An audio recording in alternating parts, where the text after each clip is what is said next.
অন্তর্বর্তী সরকারের নিরপেক্ষতা নিয়ে প্রশ্ন রাজনৈতিক অঙ্গনে অভিযুক্ত উপদেষ্টাদের সরিয়ে দেওয়ার আহ্বান। আজ জুলাই সনদ বাস্তবায়নের সুপারিশ জমা দেবে ঐকমত্য কমিশন। তত্ত্বাবধায়ক সরকার বাতিলের রায়ের বিরুদ্ধে পুনরায় আপিলের ওপর চতুর্থ দিনের শুনানি শুরু। প্রধান বিচারপতির নেতৃত্বে বসেছে পূর্ণাঙ্গ বেঞ্চ। মেগা স্ট্রাকচারের ভারী যন্ত্রাংশ পড়ে মৃত্যুর ঘটনায় জনজীবনে ভীতি আর অস্বস্তি। সঠিক রক্ষণাবেক্ষণের অভাবেই ঘটছে এমন দুর্ঘটনা বলছেন বিশ্লেষকরা। মেট্রো রেলের নিচে দিয়ে আমরাও যাই, এটা যে কোনো সময় আমাদের ক্ষেত্রে হতে পারে। আমাদের মনে একটা ভীতি তৈরি হয়ে গেছে। একবিংশ শতাব্দীতে যে আধুনিক মানসম্মত আমাদের মেট্রো ব্যবস্থা পাওয়ার কথা ছিল, দুইটা ঘটনায় আত্মবিশ্বাসটা কিন্তু নড়ে গেছে।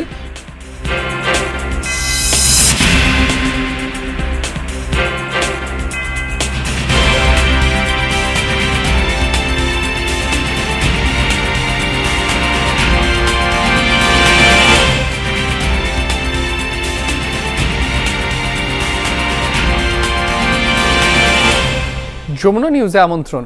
আপনাদের সাথে আছি মাসুম রাব্বি। এতক্ষণ শিরোনাম দেখছিলেন। প্রধান উপদেষ্টাকে নিয়ে প্রশ্ন নেই মাঠে সক্রিয় রাজনৈতিক দলগুলোর, কিন্তু সুষ্ঠু নিরপেক্ষ ভোট আয়োজনে ভিন্ন ভিন্ন দল থেকে ভিন্ন ভিন্ন উপদেষ্টা বা নীতি নির্ধারণী দায়িত্বপ্রাপ্তদের সরিয়ে দেওয়ার আহ্বান জানানো হচ্ছে।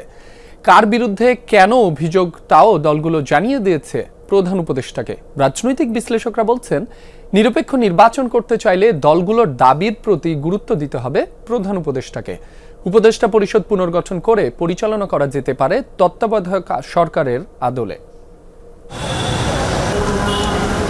আলোচনায় নির্বাচনকালীন সময়ে অন্তর্বর্তী সরকারের নিরপেক্ষতা। বিএনপি, জামায়াত বা এনসিপি সবারই আছে আপত্তির জায়গা। গুরুত্বপূর্ণ পদে ভিন্ন ভিন্ন ব্যক্তির বিরুদ্ধে পক্ষপাতের সুনির্দিষ্ট অভিযোগ দলগুলোর তরফ থেকে। অভিযুক্তদের সরিয়ে দেওয়ার আহ্বানও করেছেন নেতারা। যদি কোনো দলীয় লোক থেকে থাকেন তাকে অপসারণ করার জন্য আমরা দাবি জানিয়েছি। শুরু থেকেই সরকারে থাকা দুই ছাত্র উপদেষ্টার পদত্যাগ চেয়েছে বিএনপি। তাদের ব্যাপারে এখন কিছুটা নমনীয়, তবে এবার তাদের অভিযোগের তীক্ষ্ণ তীর সড়ক ও সেতু, রেল এবং জ্বালানি ও খনিজ সম্পদের মতো গুরুত্বপূর্ণ মন্ত্রণালয়ের উপদেষ্টা ফজলুল কবির খানের দিকে। সঙ্গে প্রধান উপদেষ্টার বিশেষ সহকারী খোদা বক্স ও মন্ত্রিপরিষদ সচিব শেখ আব্দুর রশিদকেও সরাতে বলছে দলটি। প্রশাসনে, পুলিশে নিয়োগ বদলিতে জামায়াতকে সুবিধা দেওয়ার অভিযোগ তাঁদের বিরুদ্ধে। যেহেতু এই সরকারের সময় সরকারের অভ্যন্তর থেকে এটাকে ব্যবহার করে বিভিন্নভাবে প্রভাবিত করার একটা চেষ্টা চলছে, বিভিন্ন পদবি, পদোন্নতি, পদায়ন এবং বিভিন্নভাবে তারা সে কাজগুলো করছে এবং তারাই অব্যাহত থাকবে নির্বাচন পর্যন্ত। নিরপেক্ষতা যাতে প্রশ্নবিদ্ধ না হয়। ডক্টর ইউনূস সাহেব একটা নিরপেক্ষ নির্বাচন চাচ্ছে, আমরাও ওনার সাথে একমত। সুতরাং সেই জায়গাটাই প্রশ্নটা এসে গেছে। কিছু উপদেষ্টার বিরুদ্ধে জামায়াতেরও প্রায় একই ধরনের অভিযোগ। তাদের নেগেটিভ লিস্টে আছেন অর্থ উপদেষ্টা সালেউদ্দিন আহমেদ, পরিকল্পনা উপদেষ্টা ওয়াহিদুদ্দিন মাহমুদ এবং আইন উপদেষ্টা আসিফ নজরুল। দলীয় প্রভাব খাটিয়ে ক্ষমতাসীনের উপর বারবার ছড়িয়ে ঘুরে যাচ্ছে, এরপরে প্রশাসনিক শৃঙ্খলাও বিনষ্ট করেছে। আবার জামায়াতের উপর উল্টা ব্লেম করেছে। ওনারা সব মন্ত্রণালয় দখল করছে, ব্লেম করেছে জামাত দুটি মন্ত্রণালয়। জামাত দুইটা করে তো বাকিগুলো কারা করছে? 47-46টি মন্ত্রণালয়ের মধ্যে তো বাকি 44টা ওনারাই করেছেন। জামায়াতের আপত্তি তালিকার 3 জনের সঙ্গে শিল্প উপদেষ্টা আদিলুর রহমান খানের বিষয়টিও যোগ করেছে এনসিপি। অ্যাটর্নি জেনারেল মোহাম্মদ আসাদুজ্জামানকে নিয়েও শঙ্কা নতুন দলটির। এই সরকারের মধ্যে এমন অনেক উপদেষ্টাই আছেন যারা বিএনপির হয়ে কাজ করছেন, যারা জামাতের হয়ে কাজ করছেন। যদি এটাই করতে হয় যে কোনো দলের হয়ে কাজ করছেন না করছেন এই বিবেচনা বা ধারণার ভিত্তিতেই এই অন্তর্বর্তীকালীন সরকারকে নানা ধরনের বাদ দেওয়া থাকার বিষয়গুলোতে যেতে হয়, তাহলে পুরো এই উপদেষ্টা পরিষদ তাদেরকে আসলে পুনর্গঠন করতে হবে। বিশ্লেষকরা বলছেন, রাজনৈতিক দলগুলোর মতামতের ভিত্তিতেই গঠিত হয়েছিল উপদেষ্টা পরিষদ। নির্বাচন ঘিরে তাই প্রশ্ন ওঠা অস্বাভাবিক নয়। সবার আস্থার প্রশ্নে দলগুলোর অবস্থানকে গুরুত্ব দিতে বলছেন সাব্বির আহমেদ। রাজনৈতিক দলের বক্তব্যের মধ্যে কিছুটা এক্সাজারেশনও আছে, বাড়াবাড়িও আছে। এখন এটাকেও সরকার ডক্টর ইউনূসকেই ঠিক করতে হবে যে আসলে কতটুকু তিনি যাবেন, কতটুকু তিনি যাবেন না। যাদের নামে কোনো কথা আসেনি তাদেরকে বাদ দিয়ে আপনি বাকিদের চেঞ্জ করে দেন। এটা তো আমার মনে হয় যে নির্বাচনের আগে এটা খুবই গুরুত্বপূর্ণ এবং মনে করি এটা একটা ফরজের মতো। বিশ্লেষকরা বলছেন সংসদ নির্বাচন করতে হবে প্রশ্নের ঊর্ধ্বে থেকে। অন্তর্বর্তী সরকারকে তাই কর্মকাণ্ড পরিচালনা করতে হবে তত্ত্বাবধায়ক সরকারের আদলে। আমার মনে হয় উনি চেঞ্জ করবেন, তবে মানে এটা তফসিলের পর্যন্ত সময় আছে। সাইফুদ্দিন রবিন, যমুনা নিউজ, ঢাকা।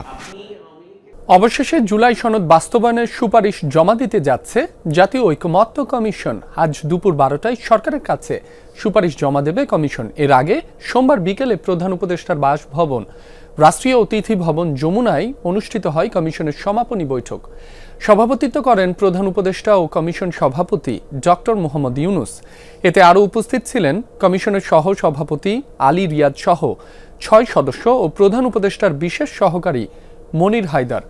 অন্য সংস্কার কমিশনগুলোর সুপারিশ বাস্তবায়নেও সরকারকে পদক্ষেপ নেওয়ার আহ্বান জানিয়েছেন কমিশন সদস্যরা। এ সময় কমিশন গঠনের পর থেকে চূড়ান্ত সুপারিশ প্রদান পর্যন্ত সমস্ত ডকুমেন্ট, আলোচনার ভিডিও, অডিও, ছবি সংরক্ষণের ওপর গুরুত্বারোপ করেন প্রধান উপদেষ্টা। এর আগে 17 অক্টোবর অনুষ্ঠিত হয় জাতীয় জুলাই সনদের স্বাক্ষর অনুষ্ঠান। এতে বিএনপি, জামায়াত সহ প্রথম ধাপে 24টির রাজনৈতিক দল ও জোট এতে স্বাক্ষর করেন। এর 2 দিন পরে জাতীয় জুলাই সনদে স্বাক্ষর করে গণফোরাম। তবে এখনও সই করেনি এনসিপি সহ কয়েকটি বাম দল। জাতীয় ঐকমত্য কমিশনের প্রথম বৈঠক বসে গত 15 ফেব্রুয়ারি।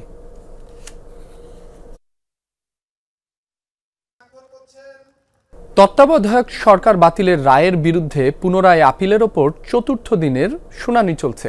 সকালে প্রধান বিচারপতি সৈয়দ রেফাত আহমেদের নেতৃত্বাধীন আপিল বিভাগের পূর্ণাঙ্গ বেঞ্চে শুনানি শুরু হয়। এর আগে তৃতীয় দিনের শুনানিতে আইনজীবী শিশির মনির আদালতকে বলেন যে প্রক্রিয়ায় তত্ত্বাবধায়ক সরকার বাদ দেওয়া হয়েছিল তা ছিল পরিকল্পিত, আর শেখ হাসিনা এই ব্যবস্থা বিলুপ্তির মাধ্যমে একনায়কতন্ত্র কায়েম করেছিল। তিনি আরও বলেন, নির্বাচন ব্যবস্থাকে সঠিক নিয়মে দাঁড় করাতে হলে তত্ত্বাবধায়ক সরকারের বিকল্প নেই। এর আগে গত 27 আগস্ট তত্ত্বাবধায়ক সরকার ব্যবস্থা বাতিলের রায় পুনর্বিবেচনা চেয়ে করা আবেদন মঞ্জুর করেন সর্বোচ্চ আদালত। দেয়া হয় আপিলের অনুমতি। এর আগে 2011 সালে সংখ্যাগরিষ্ঠ মতামতের ভিত্তিতে তত্ত্বাবধায়ক সরকার বাতিল করে রায় দেন সাবেক প্রধান বিচারপতি এবিএম খায়রুল হকের আপিল বিভাগ। মেট্রো রেল, এলিভেটেড এক্সপ্রেসওয়ে কিংবা উড়াল পথ, রাজধানীতে একের পর এক নির্মাণ করা এসব সুপার স্ট্রাকচার নাগরিক জীবনে এনে দিয়েছে স্বস্তি। কিন্তু মেগা স্ট্রাকচারের 100 কেজি ওজনের ভারী যন্ত্রাংশ পড়ে আজাদের মতো মৃত্যু নাগরিক মনে জন্ম দিয়েছে ভীতি আর অস্বস্তি। তবে কি মাথার উপরে মৃত্যু নিয়ে ঘুরছি আমরা? বিশেষজ্ঞরা বলছেন সঠিক রক্ষণাবেক্ষণের অভাবে ঘটছে এমন দুর্ঘটনা। আরিফুর রহমান সবুজের রিপোর্ট। উদ্বোধনের পরপরই যানজটে নাকাল নগরবাসীর যাতায়াতের নির্ভরতার প্রতীক হয়ে ওঠে এই মেট্রো রেল, হয়ে ওঠে ঢাকার যোগাযোগ ব্যবস্থার আধুনিকায়নেরও প্রতীক। কিন্তু ফার্মগেট এলাকায় মেট্রোর পিলার ও গার্ডারের সংযোগস্থলে থাকা বিয়ারিং প্যাড পড়ে পথচারীর মৃত্যুর পর দেখা দিয়েছে শত প্রশ্ন আর শঙ্কা। মাথার উপর দিয়ে দ্রুত গতিতে গন্তব্যে পৌঁছানো মেট্রো যাত্রা নগরবাসীর মৃত্যুর পরোয়ানা হয়ে ঝুলছে না তো? আমরাও তো মেট্রো রেলের নিচে দিয়ে আমরাও যাই, এটা যে কোনো সময় আমাদের ক্ষেত্রে হতে পারে। আমাদের মনে একটা ভীতি তৈরি হয়ে গেছে। রোববার বিয়ারিং প্যাড পড়ে যায় ফার্মগেট মেট্রো স্টেশনের পশ্চিম পাশের 433 নম্বর পিলারে।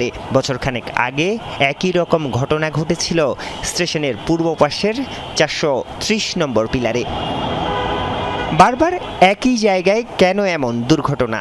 এই পিলার দুটির দুই পাশের রেলপথের আগে এবং পরে রয়েছে বিশাল দুটি বাঁক। আগারগাঁও স্টেশনের একটু পর থেকে ফার্মগেট মোড় পর্যন্ত পুরো এই পথ মেট্রোকে পাড়ি দিতে হয় সর্পিল আকারে। যারা মেট্রো রেলের এই রুট দিয়ে নিয়মিত যাতায়াত করেন তারা নিশ্চয়ই খেয়াল করেছেন বিশাল আকারের এই বাঁকের কারণে খামারবাড়ির এই অংশটিতে মেট্রো রেলের ভেতরে কম্পন বা ঝাঁকুনি অনুভূত হয় সবচেয়ে বেশি। বিশেষজ্ঞরা বলছেন এই ঝাঁকুনির কারণে এই অংশটির স্প্যান এবং ভায়াডাক্টের উপর চাপও পড়ে বেশি, তৈরি হয় ঝুঁকিও। প্রশ্ন হচ্ছে এই ঝুঁকির বিপরীতে কি পদক্ষেপ নিয়েছে ডিএমটিসিএল কর্তৃপক্ষ? একবিংশ শতাব্দীতে যে আধুনিক মানসম্মত আমাদের মেট্রো ব্যবস্থা পাওয়ার কথা ছিল, দুইটা ঘটনায় আত্মবিশ্বাসটা কিন্তু নড়ে গেছে। মানুষের ভিতরে পারসেপশন হয়েছে তলা দিয়ে যে যাবে তার ভিতরে একটা ফিয়ার ফ্যাক্টর তৈরি হবে। তৃতীয় ঘটনা যদি ঘটে, এই দায় কিন্তু শুধু সরকার না, ডিএমটিসিও এড়াতে পারবে না। বিশেষজ্ঞরা বলছেন যে কোনো সুপার স্ট্রাকচারের ক্ষেত্রে প্রকল্পের কাজ শেষ হওয়ার পর সবচেয়ে গুরুত্বপূর্ণ বিষয় রক্ষণাবেক্ষণ। বাংলাদেশের কোনো স্থাপনায় তা যথাযথভাবে হয় না। যেটা ঝুঁকিপূর্ণ জায়গা মনে হয় এটা তো আগে মেনটেনেন্স করতে হবে আমাকে। এই যে কিন্তু ঘটনাগুলো ঘটলো বারবার। সবচেয়ে বড় প্রবলেম বাংলাদেশের প্রকল্পগুলোতে আমরা কনস্ট্রাকশন ফেজ পর্যন্ত তাকাই, পরবর্তী ফেজগুলোর দিকে আমাদের প্রকল্পের মধ্যে বাজেট বরাদ্দ থাকে না মনে করেন। নির্মাণ কাজ শেষ হওয়ার পর পদ্মা সেতু এবং কর্ণফুলী টানেলের রক্ষণাবেক্ষণের জন্য চুক্তি হয় চীনা প্রতিষ্ঠান চায়না কমিউনিকেশন কনস্ট্রাকশন কোম্পানি নামে একটি প্রতিষ্ঠানের সাথে। আর ঢাকা এলিভেটেড এক্সপ্রেসওয়ের রক্ষণাবেক্ষণকারী প্রতিষ্ঠান হলো first Dhaka elevated expressway FDE. Metro রেলের রক্ষণাবেক্ষণ ও তদারকি করে Dhaka mass transit company limited, DMTCL নিজেই। আরিফুর রহমান সবুজ, যমুনা নিউজ, ঢাকা। চট্টগ্রামে মালবাহী ট্রেনে ট্রাকের ধাক্কায় একজন নিহত হয়েছেন। এ ঘটনায় বন্ধ রয়েছে বন্দর থেকে পণ্যবাহী রেল চলাচল। ভোর 4:30টার দিকে সাগরিকা লবণ কারখানার এলাকায় এই দুর্ঘটনা ঘটে। প্রত্যক্ষদর্শীরা জানান, চট্টগ্রাম গুডস পোর্ট থেকে ভোর 4:10 রাজধানীর কমলাপুরে আইসিডির উদ্দেশ্যে আসছিল ট্রেনটি। সাগরিকা লবণ কারখানার এলাকায় পৌঁছালে ট্রেনের সাথে ধাক্কা লাগে দ্রুত গতির একটি ট্রাকের। এ সময় উল্টে যায় ট্রেনটির একটি বগি ও ইঞ্জিন। গুরুতর আহত হন ওই এলাকার নাইট গার্ড। তাকে উদ্ধার করে হাসপাতালে নিলে চিকিৎসক তাকে মৃত ঘোষণা করেন। দুর্ঘটনার জন্য গেট কিপারের গাফিলতিকেই দায়ী করছেন স্থানীয়রা। এ ঘটনায় রেলওয়ে কর্তৃপক্ষ 4 সদস্যের তদন্ত কমিটি গঠন করেছে, তবে এখনও শুরু হয়নি বগি উদ্ধার কাজ।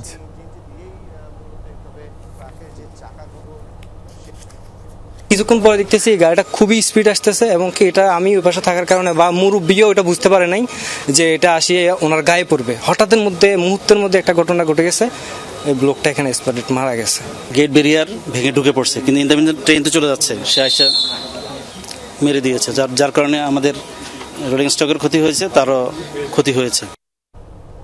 এ বিষয়ে সবশেষ খবর জানাতে চট্টগ্রাম থেকে যুক্ত হচ্ছেন সহকর্মী জোবায়েদ ইবনে শাহাদাত। জোবায়েদ, বন্দর থেকে পণ্যবাহী ট্রেন চলাচল স্বাভাবিক হতে কত সময় লাগতে পারে, একটু বিস্তারিত জানাবেন।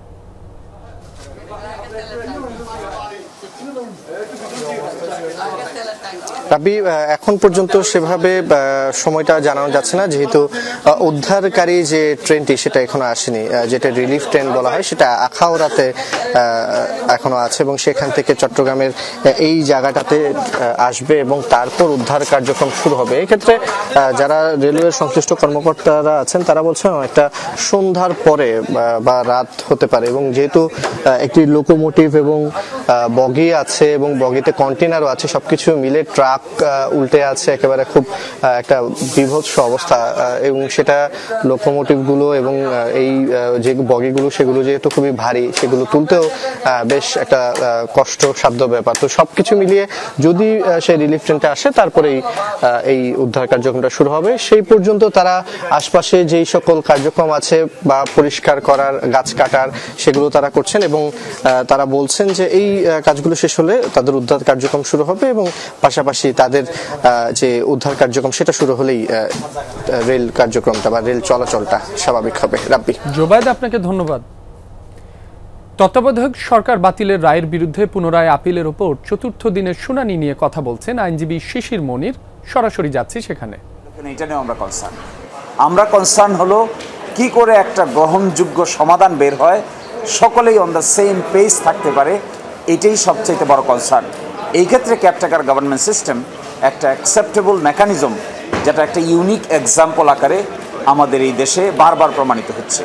সেই জন্য আমরা বলেছি এই আপিলটাকে অ্যালাউ করা উচিত, কেয়ারটেকার গভর্নমেন্টকে রেস্টোর করা উচিত, কিন্তু তার সাথে কোনো অবজারভেশন দেওয়া উচিত না। যেহেতু একটা বৃহত্তর সংস্কার প্রক্রিয়া চলমান, জুলাই চার্টার হয়েছে, আদেশ হবে, গণভোট হবে এবং পরবর্তী পার্লামেন্টে এটি নিয়ে আলোচনা হবে। এই জন্য একে কেন্দ্র করে সুপ্রিম কোর্ট কর্তৃক সুনির্দিষ্ট কিন্তু অবজারভেশন থাকা উচিত না, বরং এই আপিলটা অ্যালাউ হবে কিনা, ডিসমিস হবে কিনা, এটাই হওয়া উচিত সুপ্রিম কোর্টের নিষ্পত্তির মূল প্রতিপাদ্য বিষয়। এখানে যদি বাড়তি কোনো অবজারভেশন থাকে, কোনো ডাইরেকশন থাকে, তাহলে ইতোমধ্যে জুলাই চার্টার এবং পার্লামেন্টে উপস্থাপিত যে প্রপোজাল এগ্রি করেছে রাজনৈতিক দলগুলো, সেই বৃহত্তর সংস্কার প্রক্রিয়া কিছুটা হলেও ক্ষতিগ্রস্ত হতে পারে। এটাই ছিল আজকে আমাদের সাবমিশন।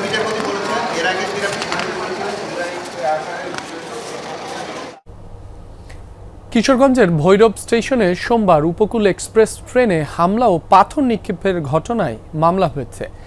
অজ্ঞাত ১৫০ জনকে আসামি করে ভৈরব জিআরপি থানায় মামলা করেছে রেলওয়ে কর্তৃপক্ষ। ভৈরব উপজেলাকে জেলা ঘোষণার দাবিতে সোমবার সকাল থেকে ভৈরব স্টেশনে রেল লাইন অবরোধ করে স্থানীয়রা। আটকে দেওয়া হয় ঢাকামুখী উপকূল এক্সপ্রেস ট্রেন। এক পর্যায়ে ট্রেনটি লক্ষ্য করে ব্যাপকভাবে পাথর নিক্ষেপ করা হয়। এতে ট্রেনটির যাত্রীসহ আহত হন বেশ কয়েকজন।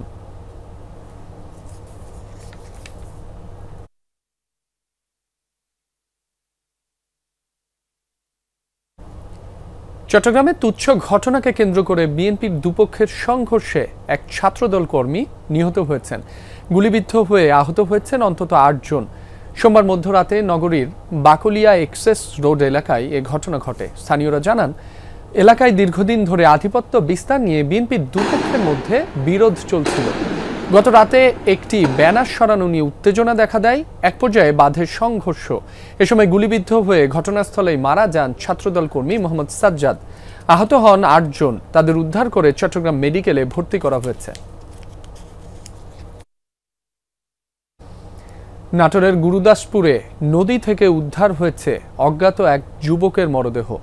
সকালে উপজেলার নাজিরপুর ব্রিজ সংলগ্ন নন্দকুজা নদী থেকে ওই যুবকের মরদেহ উদ্ধার করা হয়। পুলিশ জানায়, নদীতে এক যুবকের মরদেহ ভাসতে দেখে খবর দেয় স্থানীয়রা। পরে পুলিশ ঘটনাস্থলে পৌঁছে মরদেহ উদ্ধার করে ময়নাতদন্তের জন্য সদর হাসপাতালের মর্গে প্রেরণ করে। পরিচয় শনাক্ত ও মৃত্যুর সঠিক কারণ অনুসন্ধানের চেষ্টা চলছে বলে জানিয়েছে পুলিশ।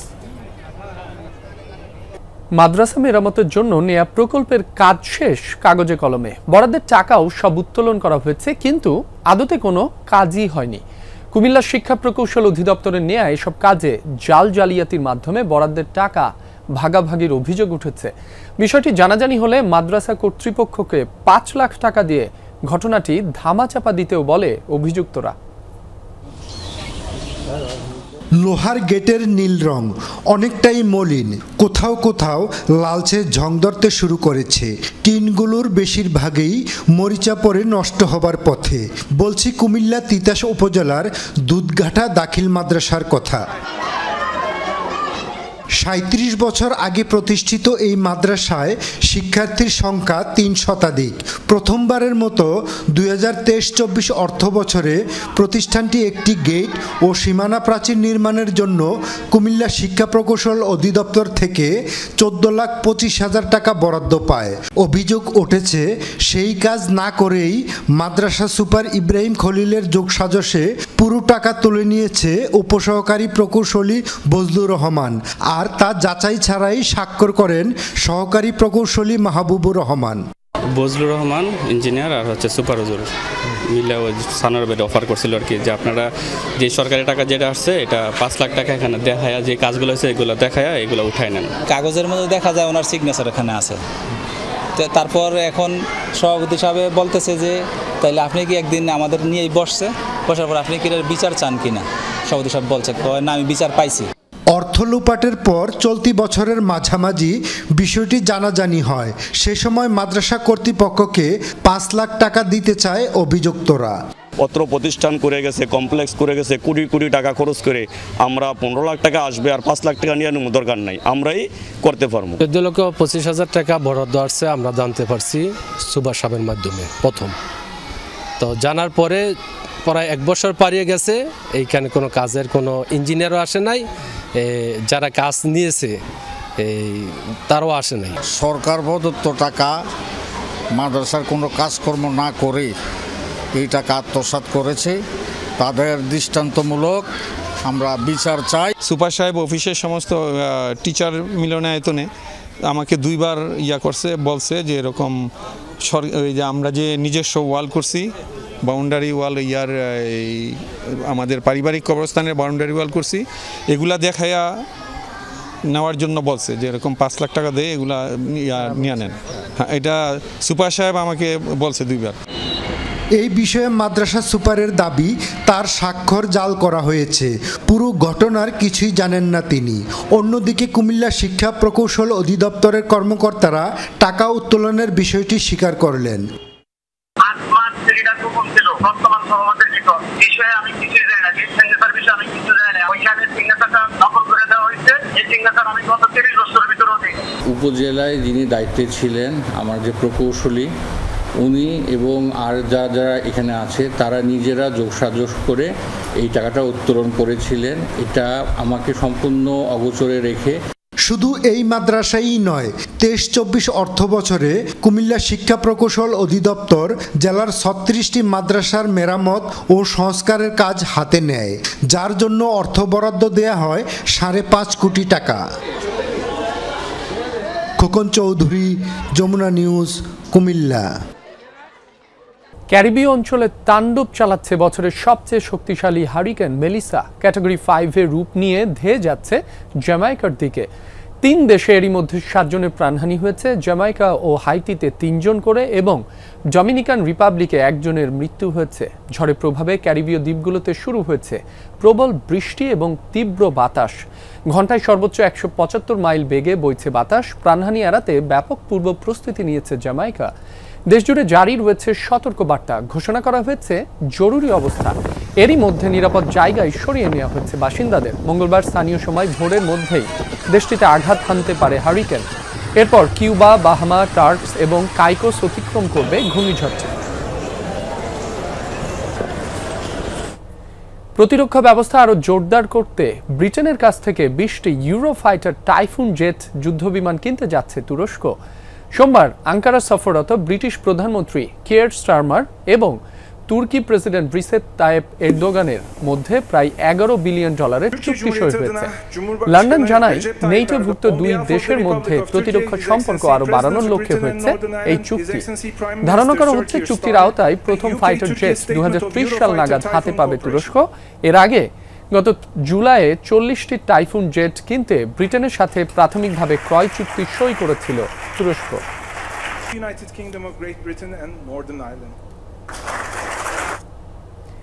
দুইবারের মার্কিন প্রেসিডেন্ট ডোনাল্ড ট্রাম্প কি 2028 সালেও যুক্তরাষ্ট্রের প্রেসিডেন্ট হওয়ার স্বপ্ন দেখছেন?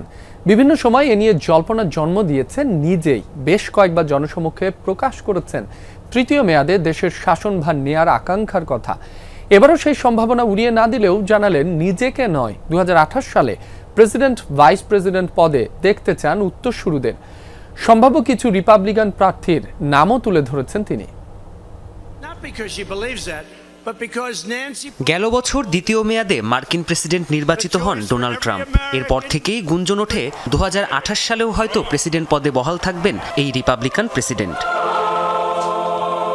এমন গুঞ্জন অবশ্য সৃষ্টি করেছেন ট্রাম্প নিজেই। বেশ কয়েকবার জনসমাবেশে 2 মেয়াদের বেশি ক্ষমতায় থাকার ইচ্ছা প্রকাশ করেছেন তিনি। সমর্থকদের ট্রাম্প 2028 লেখা টুপিও দেখিয়েছেন। আর এতেই ট্রাম্প সমর্থকদের মাঝে এ ধারণা বদ্ধমূল হয়।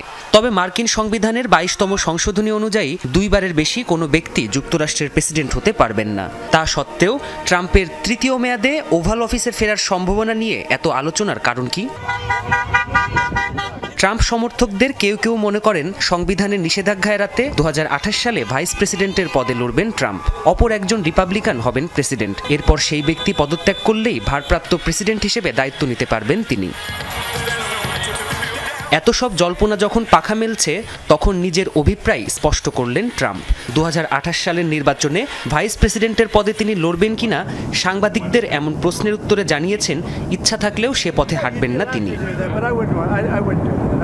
হ্যাঁ, আমি চাইলে ভাইস প্রেসিডেন্ট পদে লড়তে পারি, তবে হোয়াইট হাউস আমাকে সেই অধিকার দেয়নি। আমি এমন কিছু করব না। যদিও প্রস্তাবটি আকর্ষণীয়, তবে আমি মনে করি জনগণ এটা পছন্দ করবে না।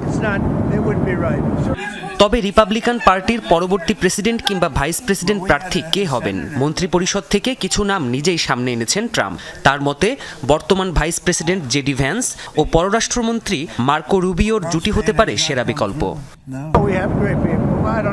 আমাদের মধ্যে অনেকেই আছেন যারা এ দায়িত্ব নিতে সক্ষম। ভাইস প্রেসিডেন্ট জেডি ভ্যান্স আছেন, মার্কো রুবিও আছেন। আমার মনে হয় তারা যদি একজোট হয় তবে তাদের হারানো অসম্ভব। এমনটি হলে আমি দারুণ খুশি হব। গেল সপ্তাহে দ্য ইকোনমিস্টকে দেওয়া এক সাক্ষাৎকারে ট্রাম্পপন্থী পডকাস্টার ও ট্রাম্পের প্রথম মেয়াদে হোয়াইট হাউসের চিফ স্ট্র্যাটেজিস্ট স্টিভ ব্যানন দাবি করেন 2028 সালেও প্রেসিডেন্ট হবেন ট্রাম্প। 22তম সংশোধনীকে পাশ কাটানোর একটি পরিকল্পনা সত্যিই রয়েছে, যা উপযুক্ত সময়ে প্রকাশ করবেন তিনি ও তার দল। প্রাণপ্রতিম কুণ্ডু, যমুনা নিউজ।